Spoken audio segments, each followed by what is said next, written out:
Alhamdulillah, thumma alhamdulillah, wa ma taufiqi wa i'tisami illa billah. Alhamdulillahil khail, syahrul Ramadan allazi unzila fihi al-Quran, hudan linnasi wa bayyinatin minal huda wal furqan. Wa sallallahu ala sayyidina Muhammad wa ala alihi wa sahbihi ajma'in. Saudara Ketua Menteri, Jokon Yau, Fadlina Sidik, Menteri Pendidikan, saudara saya, Lim Guan Eng, Timbalan Ketua Menteri, KPPA, ke Speaker, apa yang orang besar ni? KSP semua ada, KSU semua ada ramai. Ya, Exco, Timbalan Menteri dan rakan-rakan yang saya muliakan di Pulau Pinang. Alhamdulillah, kita dapat jayakan majlis malam ini dan saya nak ucap terima kasih kepada Jawatankuasa Penganjur di peringkat Persekutuan dan juga Kerajaan Negeri Pulau Pinang dan Naib Chancellor serta keluarga UiTM bersama Kementerian Pendidikan yang mengatur menyelenggarakan majlis malam ini.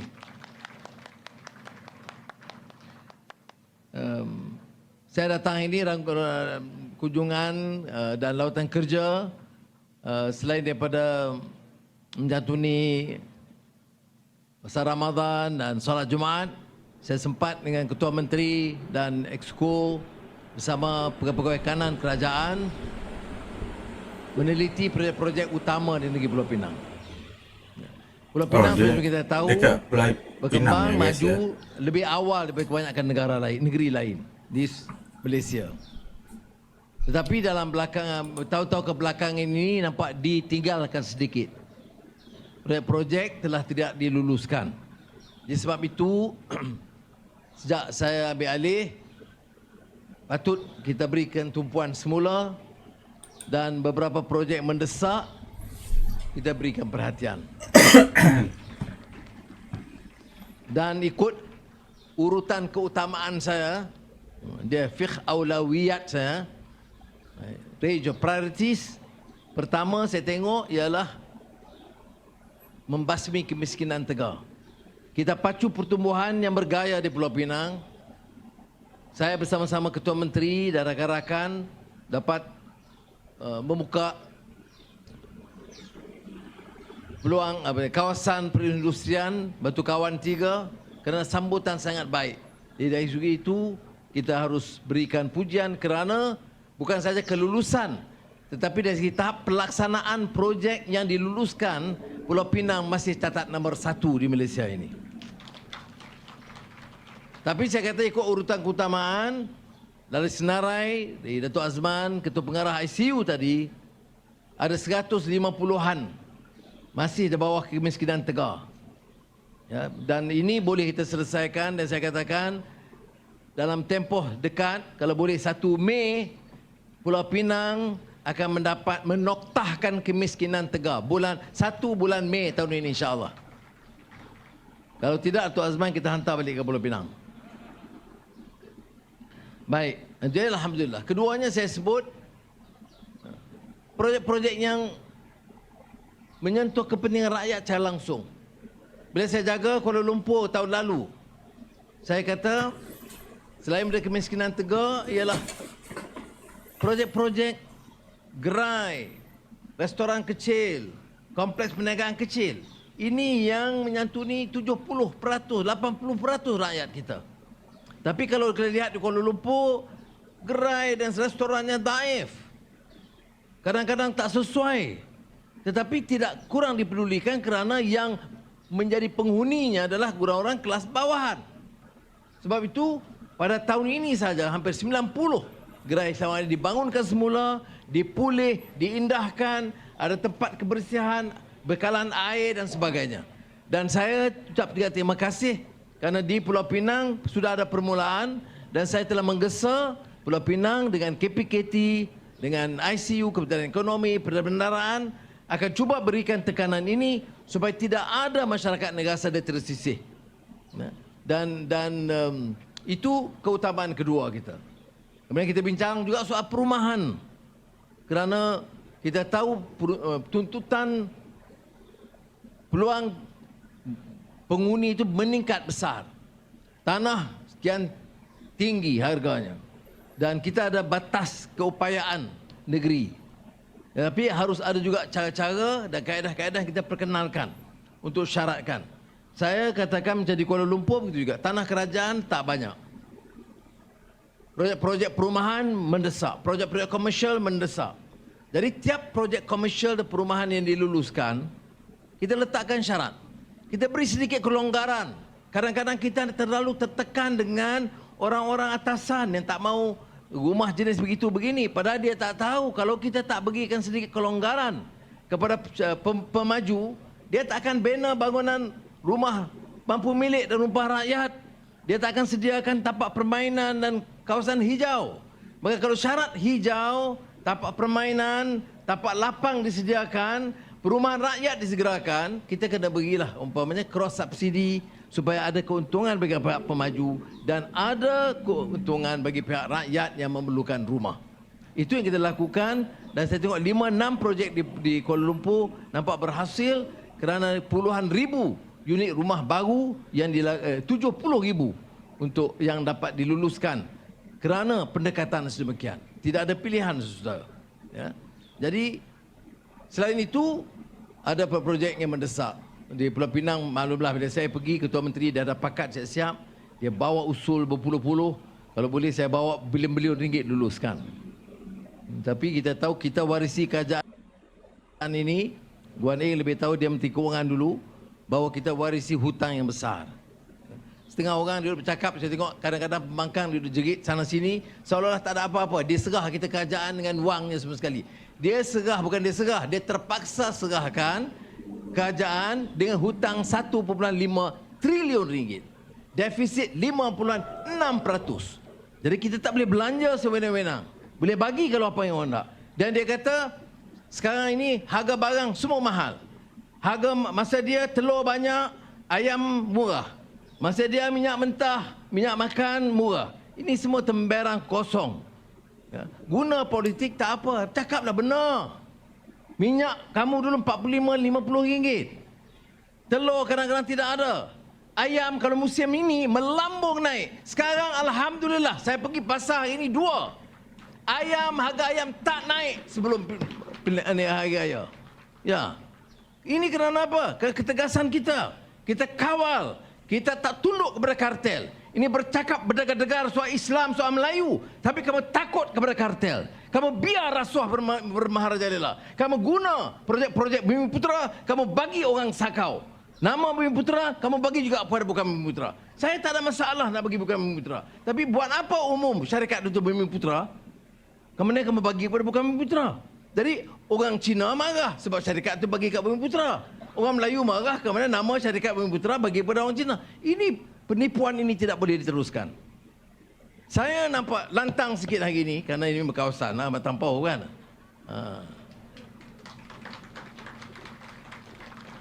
Kerana tak mensabar. Tengok kes tak habis-habis. Dah habis. Allah. Kes Allah. Kemudian kes stalking. Kemudian kes, sekarang kata, ada pula berita, oh sejak kerajaan Madani ini tidak ada lagi tilawah Quran. Dan walau ni terima begitu saja. Kamu belajar dari mana boleh fitnah begitu rupa? Ya, apakah serban dan kepiah dan jubah itu membolehkan kamu bercakap sewenang-wenang dan menipu sesuka hati? Mana boleh? Ya. Oh, ada kata bila kita jawab, kamu salah, kamu tegur, kamu kritik ulama. Jadi ulama tu boleh bagi kenyataan palsu, kita boleh tegur. Ulama ini warisatul anbiya, betul, pewaris para nabi. Tapi ingat, ada hadis Nabi Muhammad SAW mengingatkan kita tentang ulama bisu, ulama jahat. Dia kategori begitu juga, pemimpin begitu juga, orang politik baik ada, orang politik jahat ada.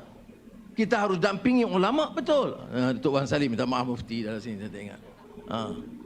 Kita tahu silap, minta maaf. Tapi inilah saya yang tegaskan ya. Kadang-kadang orang kata Anwar dah Perdana Menteri tak boleh jawab, tak boleh bunyi garang sangat kasar. Tapi saya tengok keadaan dah melampau. Kes stalking. Kerajaan buat apa? Berpuluh kes dulu yang berlaku. Zaman Perikatan Nasional, Barisan Nasional dan Perpaduan. Memang ada. Tapi apakah kita diam? Tak. siasat. Janganlah kita jadi hakim. Ada kes, hukum.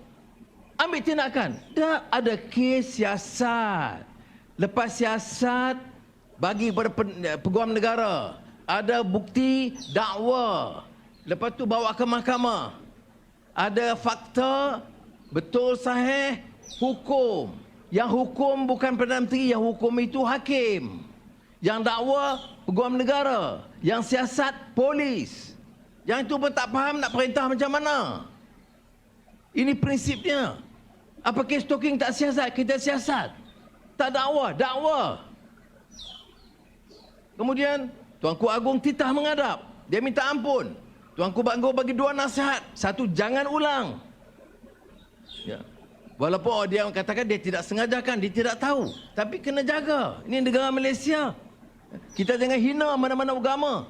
Saya tak kata jangan hina Islam saja. Jangan hina mana-mana agama. Baru boleh selamat negara kita ini. Kemudian, 1 ialah jangan. Ini kalaupun ialah stalking itu terlepas 4, 5. Tapi kena ambil tindakan cepat. Tapi kerajaan ambil tindakan. Ambil. Tegas, tegas. Dakwa. Sudah dakwa. Kemudian, kalau ada orang yang hasut, saya tak peduli. Saya dah bagi tahu dalam jemaah menteri, semua wakil parti ada. Fadlina ada dalam mesyuarat. Saya kata, kalau kita nak jaga negara Malaysia ini biar aman, biar damai, sebagai negara hukum, maju terus, kita bertindak terhadap siapa, parti mana, kita tak peduli. Salah, misi siasat, misi tangkap, misi dakwah. Kalau tidak porak-poranda. Ingat zaman Omar Abdul Aziz masa jadi khalifah. Dia dikutip dari kitab Mawafaqat oleh Imam Syatibi. Tuan Salim betul ha? Baik. Anak Omar ni, Omar Abdul Aziz tahu Omar Abdul Aziz. Dulu Guan Ing ada buat seminar khas tentang Omar Abdul Aziz. Dia ini khalifah, dia panggil Omar Thani. Cucu kepada Omar Abdul Aziz. Omar Khattab.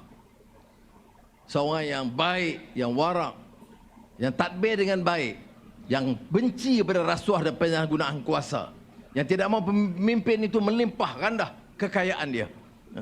Dia tak kira lah cakap Melayu ke, cakap pasal Cina ke, cakap pasal pejuang India ke. Bila ada kuasa, dia sakau macam tu juga. Ini yang kita nak hentikan. Omar Abdul Aziz paling strict soal pembelanjaan negara. Kan dia kata bukan wang saya, wang negara. Anak dia nama Abdul Malik. Oleh kerana ayahnya tokoh Islam yang baik, warak, berilmu, dia tanya ayah dia, ini masyarakat kacau di negara, pasal apa tak jalankan syariat dengan tegas, buat hukum hudud dan laksanakan dengan tegas. Tahu jawab saya nak Omar ni, Omar Abdul Aziz. Omar Abdul Aziz, bukan tokoh-tokoh dekat ketua ranting kampung ni dah. Apa dia jawab? Kalau kita jawab, oh ni sesat, ni kafir, kita akan lawan, dia ni tak faham agama. Itu jawapan yang dongeng-dongeng di bawah ni. Jawapan Omar Abdul Aziz apa? Dia tak hina orang. Dia kata, la taj'al ya bunayya, jangan gopoh wahai anakku. Faham? Kita nak laksana bercakap lantang. 33 bulan perintah, ada hudud dilaksanakan. Bukan laksana, ada cadangan. Belum siap, dah siap, nak siap dah. 33 bulan. Kita belum perintah setahun, nak marah apa lagi? Dan prosesnya tak ikut. Saya nak jawab malam ini. Yang dia kata dia dah buat 355. Tak betul. Karena proses nak buat undang-undang Islam di Malaysia ini, saya tak tahu ke negeri lain. Kalau dia wakil negeri lain, saya tak tahu. Kalau di Malaysia ini, draft itu prinsipnya diluluskan oleh Jemaah Menteri, dipersembah kepada Majlis Raja-Raja Melayu, Majlis Raja-Raja Melayu perkenan, bincang teliti, bawa balik dengan draft undang-undang, bawa Jabatan Peguam Negara, patah balik pada Majlis Raja-Raja Melayu. Belum dilakukan. Jangan temberang. Tidak benar sama sekali. Malik Raja-Raja Melayu belum pun teliti rang undang-undang 355 dibicarakan. Jadi macam mana kita dah buat? Itu sebab Dr. Naim, Menteri Agama, kata kita teliti tapi ikut fasa-fasa kita. Bukan kita nak ambil dia punya, tak. Sebab itu pandangan dia. Pandangan satu parti, pandangan satu kelompok. Kita tidak. Kita akan panggil bincang dengan semua mufti. Kita akan panggil semua ulama'. Kita nak tanya sarjana Islam dalam negara dan luar negara. Biar undang-undang kita itu mantap. Kita akan bawa kepada Malik Raja-Raja Melayu. Teliti, bahas, bincang, patah balik. Kalau undang-undang tidak dibuat sambil lewa, undang-undang lemah, orang akan hina Islam dan undang-undang. Kerana salah dan gopohnya pemimpin-pemimpin Islam. Jadi saya harap saudara faham hal ini dan jangan cepat melatah. Saya teliti juga laporan-laporan ni. Saya nak bagi tahu lah. Saya minta maaf cakap di sini memang saya lepas sikit lah. Lepas banyak. Nak mana lagi kalau tak tempat kampus sendiri lepas lah kan? Tak boleh macam tu. Jadi kita ni, saya bercakap dengan Ketua Menteri tadi dalam tukar, kemudian dengan Fadlina. Pasal kata UiTM. Ini gedung ilmu. Gedung ilmu nak didik anak-anak kita. Addabani Rabbi fa ahsana ta'dibi. Bina adab, bina peradaban. Dia kena ada faham agama, ada akhlak. Dalam tuntutan sekarang, keperluan kejuruteraan, AI. Kita nak anak-anak kita faham mengapa kita ada peralihan tenaga sekarang ini.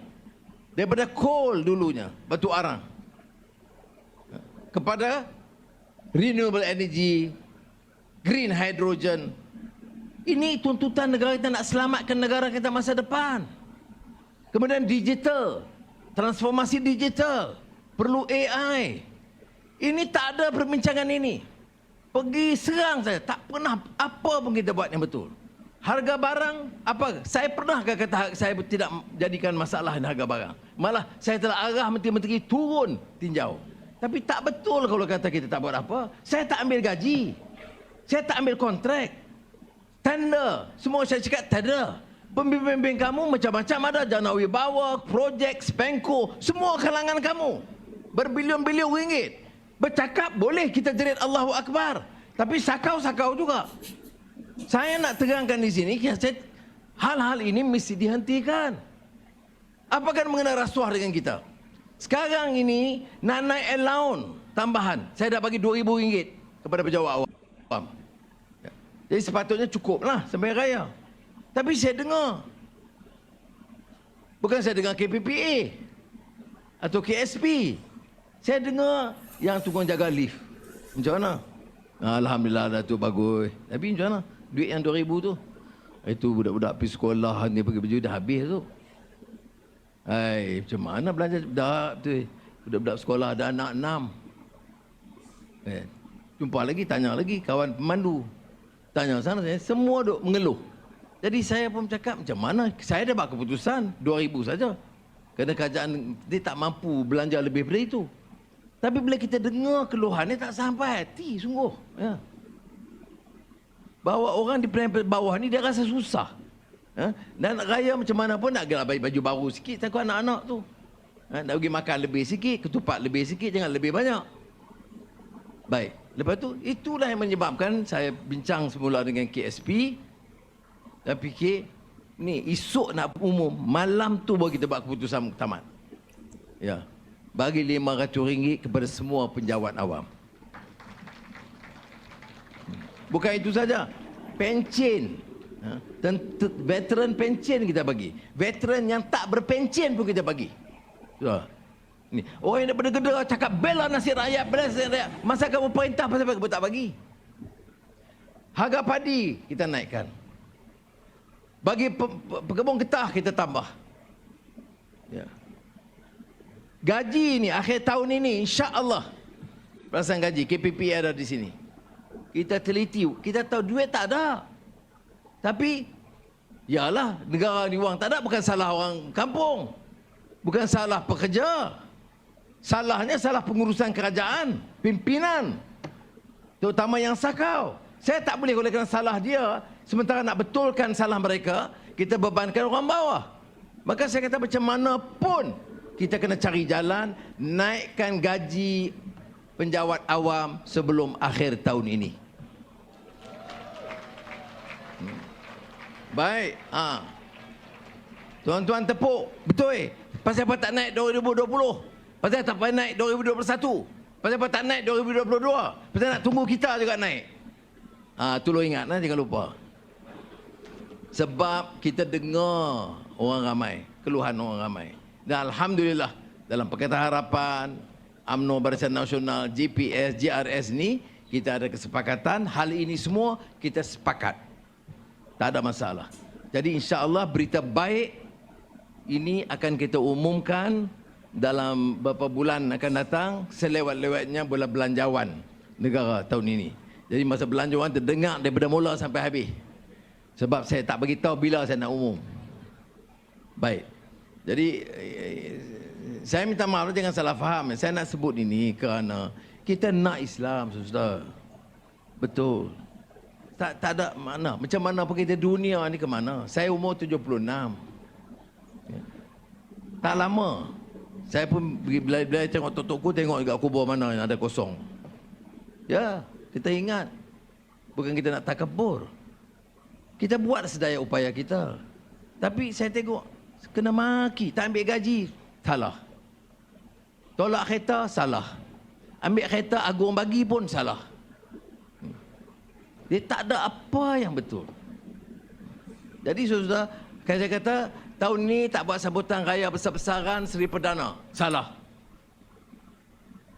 Tak fikir orang kampung nak pergi makan, kalah juga. Kalau buat, membazir berjuta-juta. Yang dulu pemimpin hampa buat, tak apa pula. Jadi mudah-mudahan saudara, saya hanya nak sebut perkara ini, nak ada sentuhan supaya ada kita jangan terima berguta saja, fikirlah dengan baik. Negara ini saya nak bagi tahu penutupnya wa akhirul kalam mesti aman.